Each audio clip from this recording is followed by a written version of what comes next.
ये कहानी शुरू होती है एक साधारण सी लड़की से, जिसे शायद कुदरत रंगरूप देना भूल गई थी, या फिर यूं कहिए कि कुदरत ने उस साधारण लड़की में कुछ असाधारण गुण जड़ दिए थे, जो वक्त के साथ उभरते और निखरते रहे। वीडियो शुरू करने से पहले हमारे चैनल द जेड स्टोरी में आपका स्वागत है दोस्तों। 3 बहनों में दूसरे नंबर की काजल का नाम शायद उसके माता पिता ने उसके रंग के कारण ही रखा था। एक तो सांवली, ऊपर से दांत भी बाहर निकले हुए, एक नजर में कुरूपता की निशानी। बड़ी और छोटी बहनें गजब की खूबसूरत थीं। दोनों बहनों में जैसे एक बदनुमा दाग की तरह दिखने वाली। बचपन से ही अंतर्मुखी काजल का दिमाग उम्र से ज्यादा तेज था। छोटी मोटी उलझनों को चुटकी में सुलझा देना उसके गुणों से शुमार था। जहां एक और उसकी दोनों बहनें घर घर खेलती, सजती संवरती, वहीं काजल गणित के सवालों को हल करती दिखती। वक्त के साथ तीनों जवान हो गईं। काजल पढ़ाई में हमेशा अव्वल रही। बहनों की खूबसूरती और निखर गई। काजल अपना संसार बुनती रही, जहां उसके अपने सपने थे। अपने दम पर खुद को सिर्फ खुद के लिए साबित करना। उसकी प्रतियोगिता किसी और से नहीं, खुद से थी। जूडो और बॉक्सिंग उसके पसंदीदा खेल थे। स्कूल और कॉलेज में कई प्रतियोगिताओं के मेडल उसने अपने नाम कर लिए थे। माता पिता को चिंता खाई जा रही थी कि तीनों का विवाह करना है, और खासकर काजल को लेकर चिंतित रहते थे कि कैसे होगा इसका विवाह, कौन इसे पसंद करेगा, ज्यादा दहेज देने की हैसियत नहीं है, क्या होगा। लेकिन काजल इन सब बातों से बेफिक्र थी। उसकी डिक्शनरी में अभी विवाह नाम का कोई शब्द नहीं था। उसने तो ठान लिया था कि मरुस्थल में फूल खिलाना है। पता नहीं रिद्धिमा के पापा ने लड़के वालों से बात की होगी या नहीं। काजल की मां ने अपनी सासुमां से कहा, अब तो आता ही होगा, आकर बताएगा कि क्या बात हुई। फिक्र क्यों करती हो? सासू मां ने कहा। अम्मा, 3 जवान लड़कियां छाती पर बैठी हों तो फिक्र तो होती ही है। मां बोली, अरे रिद्धिमा तो खूबसूरत है, निबट ही जाएगी। फिक्र तो काजल की रहती है, इसका क्या होगा? मां ने माथे पर हाथ रखती हुई कहा, हमारी फिक्र न करो दादी, हमारा लक्ष्य सिर्फ शादी नहीं है। हम तो वे करेंगे जो कोई दूसरा नहीं करता। काजल ने तपाक से कहा, क्या मतलब? क्या तू लड़की नहीं है? लड़की की जात को चूल्हा चौका ही सुहाता है, समझी? दादी ने आंखें तरेर कर कहा। हाँ दादी, मैं तो समझी, पर आप नहीं समझी, कहकर काजल हंस पड़ी। तभी काजल के पिताजी के खखाड़ने की आवाज सुनाई दी। अरे जा देख, पापा आ गए, मां ने काजल से कहा, और खुद भी दरवाजे की ओर दौड़ी। मां पानी का गिलास ले आई। बोली, बताओ, लड़के वालों से क्या बात हुई आपकी? हाँ, परसों आ रहे हैं पूजा को देखने। पापा सोफे पर बैठते हुए बोले। कौन कौन आएगा? मां ने प्रश्न किया। अब यह तो नहीं पूछा? 3-4 लोग तो होंगे ही, पापा बोले। अच्छा, कितने बजे तक आएंगे? यह तो पूछा होगा। मां ने अगला प्रश्न किया। दोपहर 1 बजे। रविवार सभी के लिए सुविधाजनक है, पापा ने बताया। काजल, ओ काजल, मां ने पुकारा। हाँ मां, क्या बात है, कहो। काजल ने बैठक में आते हुए पूछा। सुन, परसों तेरी पूजा जीजी को लड़के वाले देखने आ रहे हैं, तो तू अभी तैयारी शुरू कर दे। क्या बनाएगी? उसके लिए क्या कुछ सामान बाजार से लाना है, एक लिस्ट बना ले। तेरे पापा शाम को ले आएंगे। और सुन, तू भी जरा बेसन का लेप लगा लेना, रंग थोड़ा साफ दिखेगा। मां ने काजल को देखते हुए कहा। मां, अब इसमें मुझे बेसन का लेप लगाने की क्या जरूरत आन पड़ी? वे लोग तो जीजी को देखने आ रहे हैं। काजल ने कंधे उचकाते हुए कहा, अरे ऐसे ही एक के बाद एक रास्ते खुलते हैं। हो सकता है उनकी नजर में तेरे लायक भी कोई रिश्ता हो। चल अब जा, परसों की तैयारियां कर। माँ ने कहा। तैयारियां शुरू हो गईं। पूजा फेशियल, साड़ियों के चयन आदि में व्यस्त रही और काजल किचन की तैयारियों में जो सूखा नाश्ता जैसे मठरी, गुजिया, चिवड़ा आदि उसने एक दिन पहले ही बनाकर तैयार कर लिए थे। रविवार सुबह से समोसे, मूंग का हलवा और बादाम की खीर की खुशबू से सारा घर महक रहा था। पूजा साड़ियों पर साड़ियां बदले जा रही थी। छोटी बहन कामना उसकी मदद कर रही थी। पूजा, तू कुछ भी पहन ले, सुंदर ही दिखेगी। तुझे तो एक नजर में पसंद कर लेंगे वे। चिंता मत कर, कुछ भी पहन ले, माँ ने पूर्ण विश्वास से कहा। काजल, ओ काजल। माँ ने काजल को पुकारा। क्या है माँ? किचन से निकलते हुए काजल बोली। सुन, तू भी अब मुंह धो ले और अच्छी तरह पाउडर लगाकर हल्के पीले रंग का जो सूट है ना, उसे पहन ले। उसमें तेरा रंग खिला हुआ लगता है। माँ ने सांवली को ऊपर से नीचे तक देखते हुए कहा। माँ, तुम भी ना। आज तो पूजा जीजी को तैयार होने दो। क्यों जीजी? काजल ने पूजा से चुटकी ली। जा, तू भी तैयार हो जा। पूजा ने मुस्कुराते हुए काजल से कहा। ठीक है जीजी। काजल हंसते हुए बोली। 1:30 बजे के करीब लड़के वाले तशरीफ ले आए। माता पिता, लड़का और उसकी छोटी बहन, कुल 4 लोग आए थे। आइए भाई साहब। नमस्ते बहन जी। आओ बेटा आओ। पापा सबका स्वागत करते हुए बोले। बहन जी, आपका घर तो खाने की खुशबुओं से महक रहा है। कितने पकवान बनवा लिए आपने? लड़के की माँ ने घर में घुसते ही कहा। अरे बहन जी, बच्चियों से जो कुछ बन सका, बस यूं ही थोड़ा बहुत। माँ ने मुस्कान बिखेरते हुए कहा। सभी को बैठक में बैठाया गया, जो काजल की कलाकृतियों से बहुत ही करीने से सजा संवरा छोटा सा कमरा था। काजल पानी की ट्रे लिए बैठक में दाखिल हुई। लड़के की माँ उसे कुछ ज्यादा ही ध्यान से देखने लगी। बहन जी, यह मछली बेटी काजल है। पूजा, जिसे आप देखने आई हैं, वह अभी अंदर है।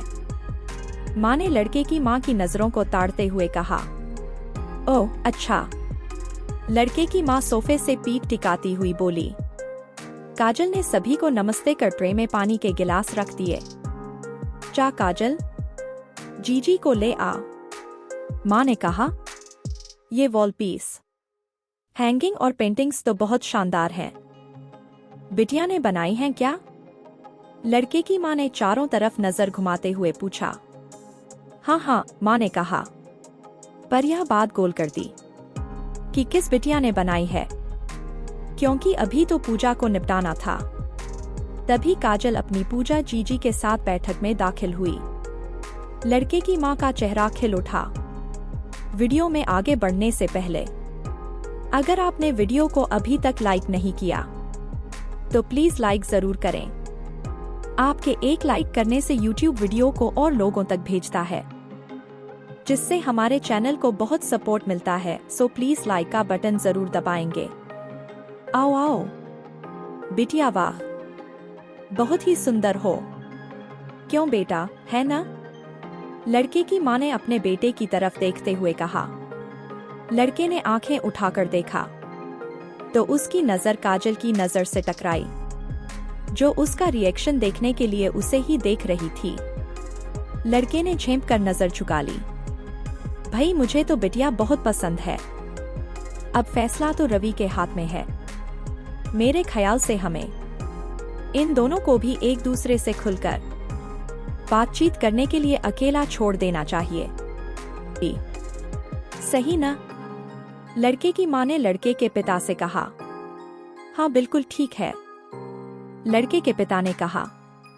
काजल, जाओ बेटा जीजी और रवि बाबू को बगीचे की सैर करवा दो, माँ ने झट से कहा। जी ठीक है माँ। आइए जीजी। काजल ने पूजा और रवि से चलने को कहा। बगीचे में पहुंचकर काजल ने कहा, जीजी आप लोग बात कीजिए, तब तक मैं नाश्ते का प्रबंध करती हूँ। और वह भीतर चली आई। पूजा और रवि करीब 15 मिनट बातचीत करते रहे। फिर वे भी भीतर बैठक में आ गए। वाह भाई, ऐसा स्वादिष्ट नाश्ता करके मजा आ गया। भाई अब तो जी चाहता है सारा जीवन ऐसा ही नाश्ता मिलता रहे। लड़के की मां ने कनखियों से पूजा को देखते हुए कहा। पूजा मुस्कुरा रही थी। रवि और पूजा की रजामंदी से विवाह पक्का हो गया। इधर काजल अपनी परीक्षा की तैयारियों में जुटी थी, उधर पूजा का विवाह भी हो गया। काजल ने MBA के कोर्स में प्रवेश ले लिया, मैनेजमेंट और अकाउंटेंसी दोनों में ही। काजल का कोई जोड़ नहीं था। MBA पूरा होते होते छोटी बहन भी ब्याह कर ससुराल चली गई। अब माता पिता को काजल की चिंता थी। हालांकि वे यह भी जानते थे कि सारे घर का दारोमदार अब काजल के कंधों पर ही है। पिता रिटायर हो चुके थे, उनकी पेंशन और काजल की कमाई से ही घर का खर्च चलता था। पिता के पेंशन का मैटर भी विभागीय मसले में उलझ गया था, जिसे काजल ने ही अपनी सूझबूझ से निपटाया और पेंशन पक्की हो पाई। पिता तो काजल के ऐसे कायल हो गए कि हर समस्या के समाधान के लिए उनकी जबान पर एक ही नाम होता था, पूजा। अरे बेटा रो मत, पूजा घर आ जाए, मैं उससे बात करता हूँ। दामाद जी को वह इस मुश्किल से चुटकी में निकाल देगी, तू फिक्र मत कर, पिता ने पूजा से फोन पर कहा। ठीक है पापा, मैं कल रवि के साथ घर आती हूँ, काजल को सारा मसला समझा देंगे, पूजा ने कहा और फोन रख दिया। अगले दिन सुबह ही पूजा अपने पति के साथ घर आ गई। काजल को रवि ने अपने व्यापार में हुए घोटाले और घाटे से सड़क पर आ जाने का पूरा विवरण बताया। काजल बहुत ही गंभीर मुद्रा में हर बात सुनती रही। फिर उसने रवि से कुछ प्रश्न किए, जिनके उत्तरों से उसे समझ में आ गया कि आखिर चूक कहाँ हुई है। उसने कुछ सुझाव दिए और कहा कि तुम इन पर अमल करो, बाकी मैं संभाल लूंगी। सांवली ने अपने तेज दिमाग से अपने जीजाजी का न केवल घाटा पूरा करवाया, बल्कि उसके बाद उनका बिजनेस जोर पकड़ता गया। अब तो श्याम जैसे काजल का दीवाना हो गया। कभी कभी मजाक में कह भी देता था कि इससे तो मैं तुमसे शादी करता तो ज्यादा अच्छा रहता। खैर, आधी घरवाली तो तुम हो ही। इस पर काजल कहती, इस मुगालते में मत रहना जीजाजी, काजल सिर्फ काजल है, किसी की घरवाली नहीं, न आधी न पूरी। जीजाजी जैसे मन महसूस कर रह जाते। कई बार कोशिश करने पर भी सांवली ने उनकी दाल गलने न दी। काजल जानती थी कि उसका दिमाग और फिट फिगर पुरुषों को बेहद आकर्षित करता है। हर कोई चाहता है कि उसकी बीवी खूबसूरत होने के साथ स्मार्ट माइंड भी रखती हो। वह अब यह भी जानती थी कि आज इस समय उससे कोई भी शादी करने के लिए तैयार हो जाएगा, लेकिन अब वह अपनी शर्तों पर जीवन जीना सीख चुकी थी। अब तो पुरुषों को अपनी उंगली पर नचाने में उसे मजा आता था। मन में एक भड़ास थी कि कभी उसे रूप के कारण कमतर आका गया है, बहुत परिश्रम करना पड़ा है उसे यह मुकाम हासिल करने में। हेलो, क्या मैं काजल जी से बात कर सकता हूँ? फोन पर किसी ने काजल से कहा।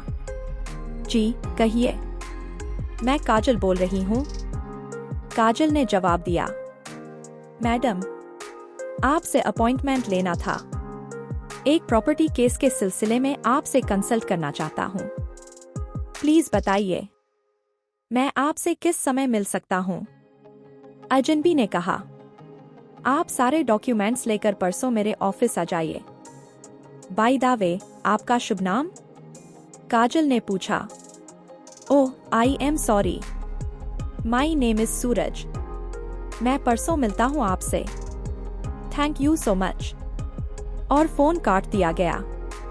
नियत समय पर सूरज काजल के ऑफिस पहुंचा। गुड मॉर्निंग काजल, सूरज ने अभिवादन किया। Very good morning Suraj, take your seat, Kajal ने मुस्कान बिखेरते हुए कहा। पेपर्स दिखाइए और केस की डिटेल्स बताइए। ओके, ये लीजिए पेपर्स। दरअसल मेरी पार्टनर मेरी वाइफ ही थी। उसने अपनी खूबसूरती के जाल में उलझा कर मुझसे कहां-कहां साइन करवा लिए। मुझे पता नहीं चला।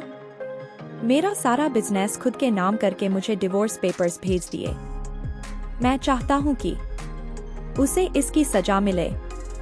मुझे किसी ने आपका नाम सजेस्ट किया।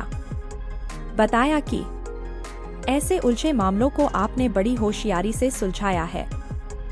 मैं चाहता तो किसी वकील के पास भी जा सकता था, लेकिन इस केस को कैसे डील करना है वह अब आप ही देखिए। वकील तो जो आप कहेंगी उसे कर लेंगे। सूरज एक सांस में बोल गया। Okay, don't worry, I will manage everything. मैं प्लान प्रोग्राम कर आपसे कांटेक्ट करती हूँ, काजल ने फिर एक गहरी मुस्कान बिखेरते हुए कहा। ओके, थैंक्स सर, कहकर सूरज ने हाथ आगे बढ़ाया। सांवली ने अपना हाथ बढ़ाकर शेक हैंड किया। महीने भर की मशक्कत के बाद आखिर काजल केस को सुलझाने में सफल हो गई।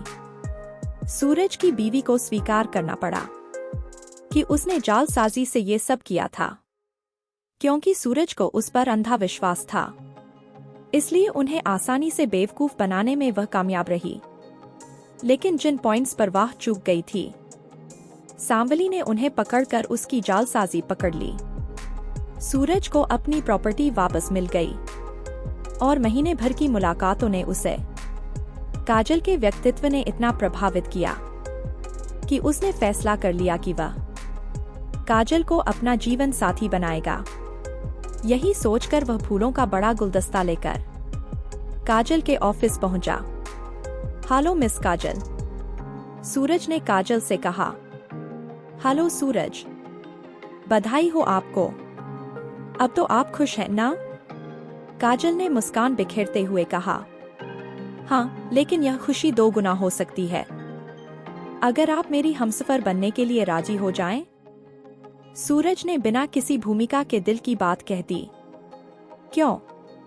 एक धोखा खाकर तसल्ली नहीं हुई आपको, जो फिर ओखली में सिर डालने चले हो? अभी तो मैं निकाल लाई आपको। मुझसे कौन बचाएगा आपको? काजल ने खिलखिलाते हुए कहा। अब तुमने निकलना ही नहीं है, बिजनेस तुम ही संभालोगी। मुझे तो बस एक प्यार करने वाली बीवी चाहिए, जिसकी मुस्कुराहट मेरी जिंदगी संवार दे और जो एक बेहतरीन दिल के साथ शानदार दिमाग की भी मालिक हो। और वह हो तुम। तो कहो मेरी मलिका बनने को तैयार हो?